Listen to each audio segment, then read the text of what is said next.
So let's talk a little bit about context and understand the broader machinations and the backdrop for which these discussions around philanthropy and post-capitalism are happening. You may have already heard of the terms polycrisis or metacrisis. What they refer to is that there is not a series of disconnected crises happening in the world, that they actually ladder up to a broader crisis, to the metacrisis itself. Ecological collapse, species extinction, increasing pandemics, inequality, poverty, etc. These are all the logical outcomes of a set of rules. Since 1980, about 46% of wealth has gone to the top 5%.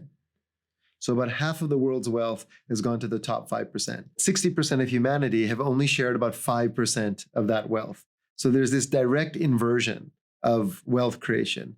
And this level of inequality increases year on year. So what that means is inequality is not an externality of the dominant system, as economists like to say. Externality is simply a fancy word for unintended consequence or unintended side effect. It's actually the logical outcome of the rules of the game. And the same goes for climate change. Every dollar of wealth created is heating up the planet because we have a fossil fuel extractive-based economy.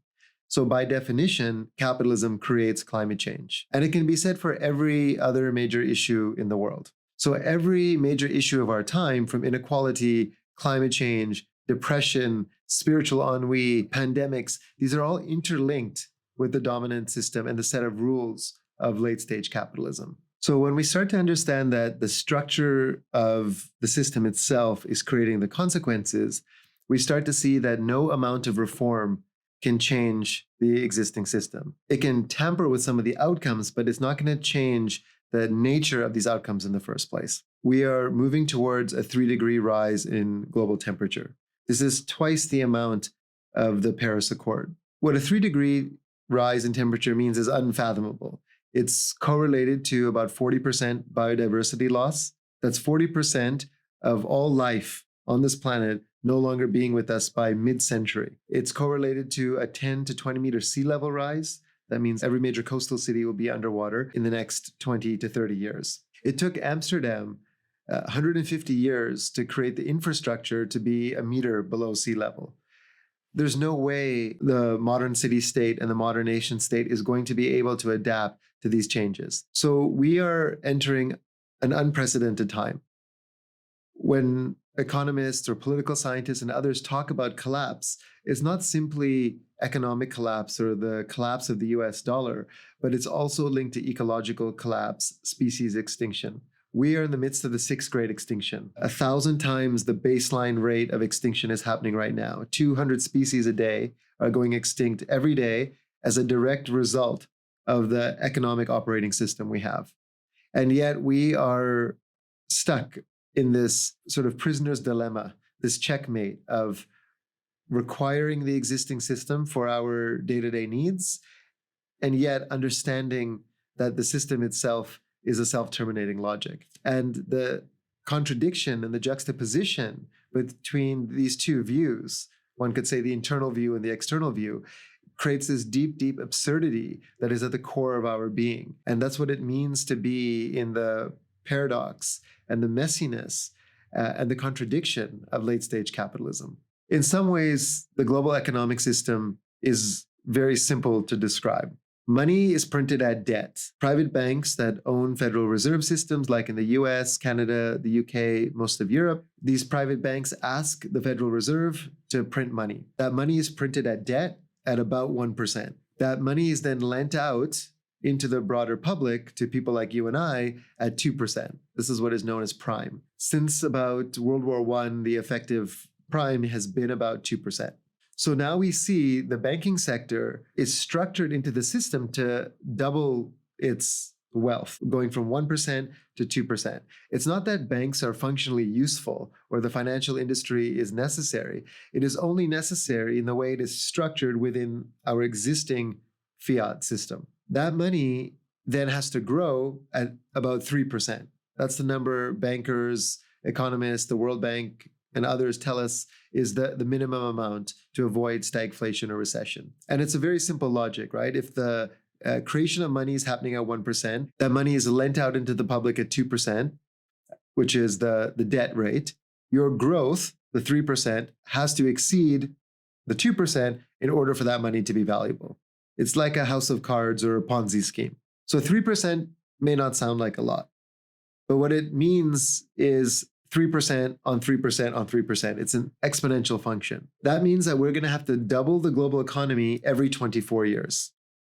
So twice as many Big Macs, twice as many iPads, twice as many Toyotas, twice as many single-use plastics, twice as many short-haul flights, et cetera, et cetera. It's the first time that ecologists and economists agree that there will not be another doubling of the global economy. So within a generation, within 24 years, within our lifetime, we are going to see the collapse of the growth debt-based system.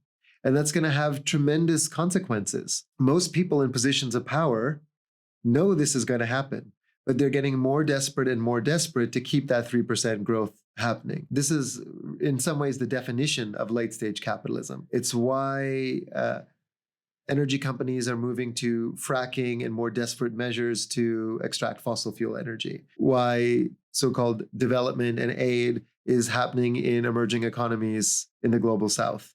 These are the new and temporary places of growth to prop up the existing system. So that's the 1, 2, 3. The 5 is the minimum rate of return that capital holders have received over the last 250 years. This comes from the research of Thomas Piketty. He writes extensively about this in his book, Capital in the 21st Century.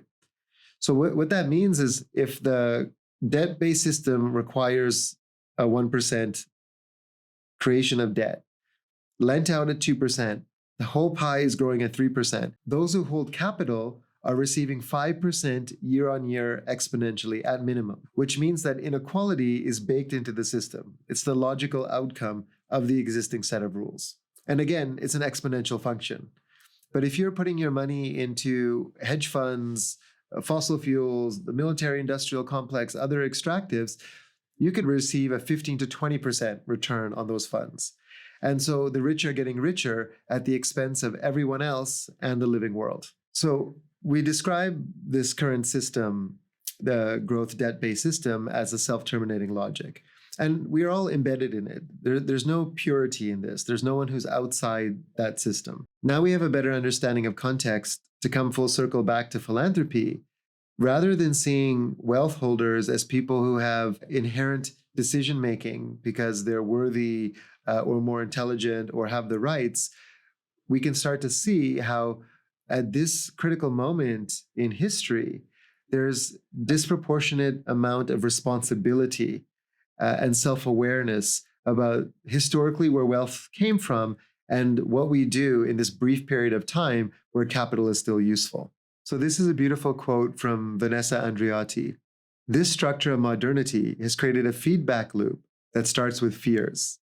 A fear of chaos, a fear of loss, a fear of death, a fear of pain, a fear of pointlessness, worthlessness, and meaninglessness, that then becomes allocated desires for specific things. So, for example, the fear of scarcity becomes a desire for accumulation. And then these desires within the modern structures and feedback loops become entitlements. The desire for accumulation becomes in turn a perceived entitlement to property or ownership. You'll notice that we're using specific terms interchangeably, and I want to say a little bit about that. The first is the term capitalist modernity. This comes from the work of Abdullah Öcalan, the founder of the PKK, the Kurdish resistance movement, and then Rojava, the Kurdish autonomous home between Turkey, Syria, and Iraq. Why we think this is a powerful concept is instead of just thinking about capitalism, which is a political economic system, or modernity, which is a socio-cultural system, is to think of them as embedded, that there is no political decision or economic decision or social decision or cultural decision that is not embedded in this broader matrix, this totalizing culture and set of policies that determine capitalist modernity. Now, there's some debate and discussion around when did capitalist modernity start. And of course, capitalism and modernity themselves started at different points in history. There's some who think of capitalist modernity starting with proto-capitalism, starting with the city-states of Babylon and Ur, where hierarchy and patriarchy and violence were embedded into the structure of the system itself. And then the way to go from there, the way to see that logic through, is essentially there was a supercharging of capitalist modernity logic during the 3rd and 4th centuries AD, when the Roman Empire takes on Christianity as the state religion of empire, the state religion of imperialism. And we see this sort of merger of empire and religiosity that then again has another kind of peak moment in the 15th century during the so-called Enlightenment, then scientific revolution, and then the Industrial Revolution. And so the kind of snowball of impact is increasing and increasing. The Industrial Revolution creates this moment where carbon becomes the primary byproduct of human activity. And that's also coincides with the increase of globalization that starts in the 15th century with colonialism. So all of these factors are happening simultaneously. And then, of course, you have the advent of the automobile in the early 19th century. We go from the city-states of Babylon and Ur to this like acceleration that happens with the Roman Empire adopting Christianity and starting the initial colonialism and forced imposition of monotheism in the European continent. And then that gets further amplified with the creation and synchronization of colonialism with debt-based capital in the 15th century.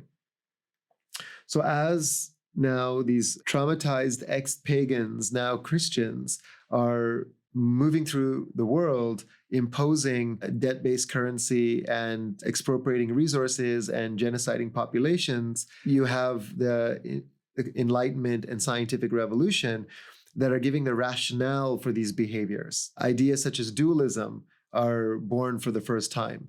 This idea that we have these godlike minds and these animal-like bodies that need to be tamed. And that initial Cartesian split between mind and body that then gets imposed into the broader world, right? The idea of the godlike Christian male and the so-called other, the brown body, the black body, the indigenous body, the female body. Everything else is othered. And there's this justification for the type of brutality and enslavement and pillage that happens through Western European conquest. And then colonialism gets its supercharge during the Industrial Revolution, where we mechanize and globalize the means of production. And the primary output of modernity becomes carbon itself. And this is the beginning of what many people would call the Anthropocene, the human-induced era, where human activity has affected every aspect of the biosphere globally.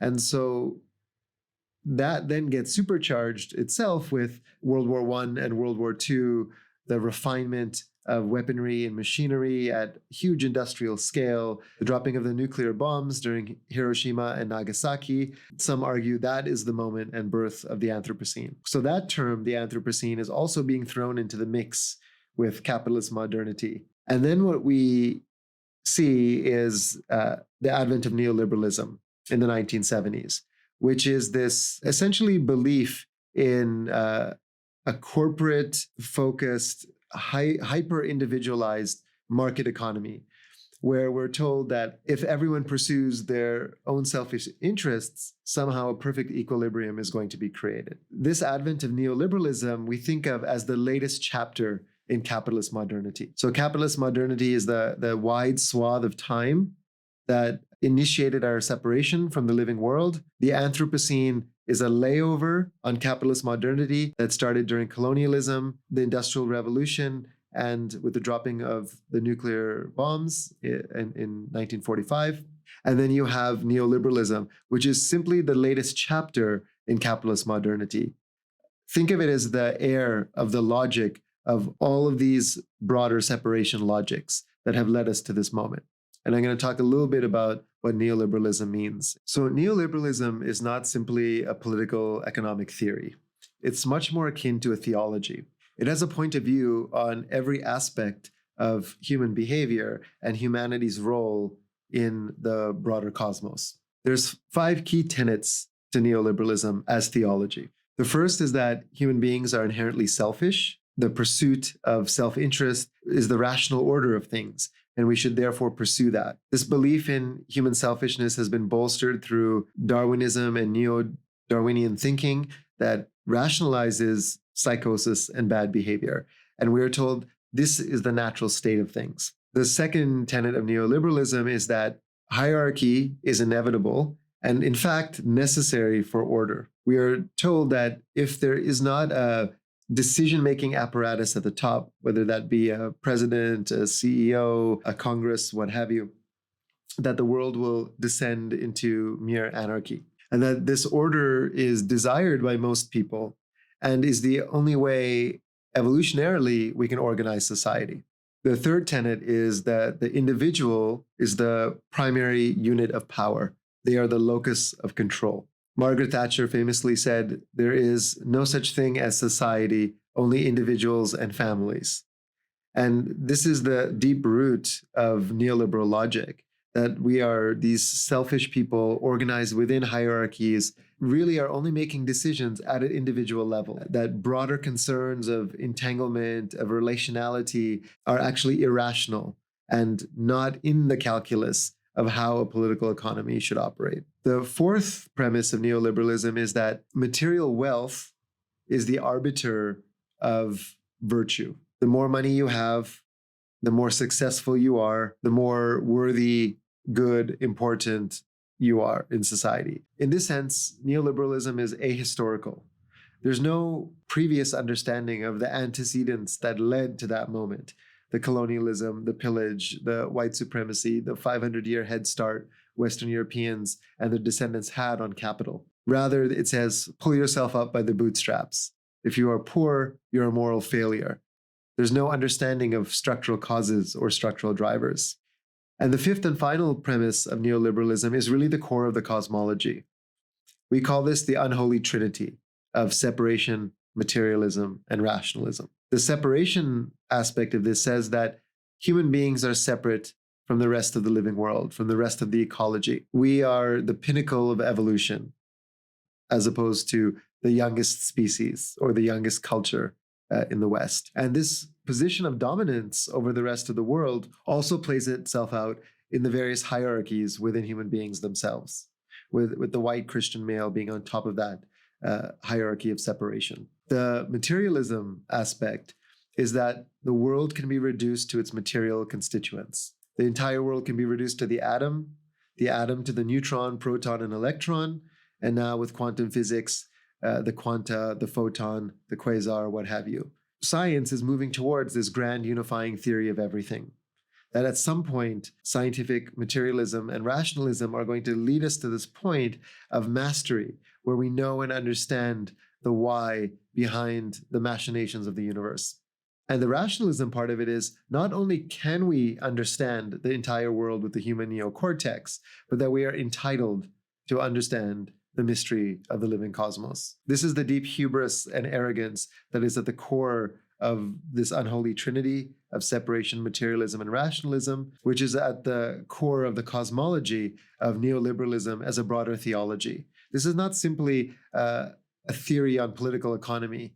This is really a theory about what human beings are, what our nature is, and how we interact with each other, and our role in the broader ecology of life. Neoliberalism can be summarized by this formula. Selfishness is rational. Rationality determines reality. Therefore, selfishness is fundamental to reality. From this logic, you can see how we get to ideas like trickle-down economics, corporate socialism, where corporations receive huge amounts of tax breaks in the belief that somehow this is going to benefit everyone else. All boats will be raised by taking care of rich corporations and one percenters, as they are the job creators. They are the most selfish and the most rational. The idea of the market as the hand of God, the invisible hand of the market is God itself. And these deep interweavings between theology and economics sit at the core of bad ideas that have created the meta crisis and are also the direct result of the meta crisis as they feed each other. We've had 30 years of econometric data that shows us that trickle-down economics do not work. all boats will not be lifted, that inequality will increase, that ecological collapse and species extinction will be the direct result of this market-based fossil fuel economy. And yet there's nothing we can do, or it appears nothing we can do, to step outside the logic of the existing system. What we've learned from the social sciences in the last 40 years is that human beings are not inherently good or inherently bad. We are highly contextual beings. If we create the right contexts, we will show up in completely different ways. If we change the incentive and motivational landscapes, different types of behaviors can be rewarded within the culture itself. We are actually hardwired for empathy. We have these mirror neurons where, if I have a spider on my shoulder and you observe that, not just half of the neurons in your brain will light up, but the exact same patterning of neurons light up in your brain as are happening to me directly. And so we are hardwired for empathy and altruism. We were hunter-gatherers for 99% of human history, living in small bands of about 150 people.